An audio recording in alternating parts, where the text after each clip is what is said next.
ચાતુર્માસ ક્યાં વયો ગયો ખબર ન પડી, પણ ચાતુર્માસ જતા જતા મનમાં એવો નિશ્ચય કર્યો નારદજીએ કે સંતો જાય ને તો એની સાથે મારે પણ જવું છે, કારણ કે મારે હોતે ભગવત ધર્મ પાળવો છે, ભગવાનને મળવું છે. પણ મજાની વાત, જો 4 મહિના પૂરા થયા, આ કથા હવે સાંભળવા જેવી છે. 4 મહિના પૂરા થયા, સંતોએ જવાની તૈયારી કરી.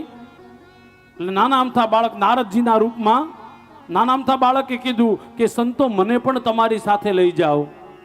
સંતોએ ના પાડી. સંતોએ શું કીધું? ભાગવતમાં લખેલું સાંભળજો વાલા. સંતો કહે છે જ્યાં સુધી મા બાપની જવાબદારી હોય ને ત્યાં સુધી દીકરાએ સંન્યાસી થવાય નહીં.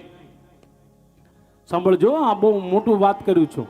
ઘણા લોકો બહુ ડાયા થઈ જાય, નાનપણમાં દીક્ષા લઈ લે, હવે મારે સાધુ થઈ જવું, હખણો રે ઘરે એટલે આવી ગયું. ઘણા તો ઘરવાળીથી કંટાળી ગયા હોય ને પછી કે હવે સાધુ થઈને હવે વયું જવું છે. સવારે ગયો ને સાંજે ભૂખ લાગે એટલે પાછો આવે. ઘરવાળી કે ખાઈ લ્યો ની સાના મના.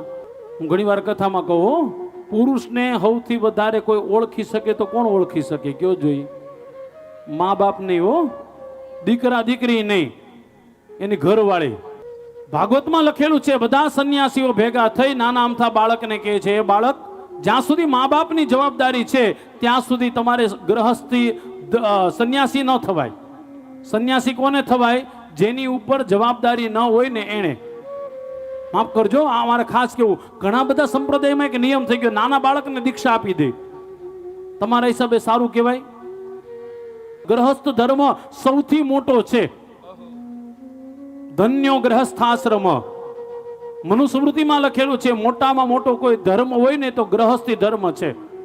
એ બહુ સરસ મજાની સાંભળો મારા વાલા, એ બહુ સુંદર મજાની વાત કરું. સંન્યાસી જે હોય ને, સંન્યાસી, સાધુ સંન્યાસી, હાથમાં માળા લઈ અને 24 કલાક જપ કરે, એને જેટલું ફળ મળે ને એટલું તમને મને ખાલી એક દીવો કરવાથી ફળ મળે છે.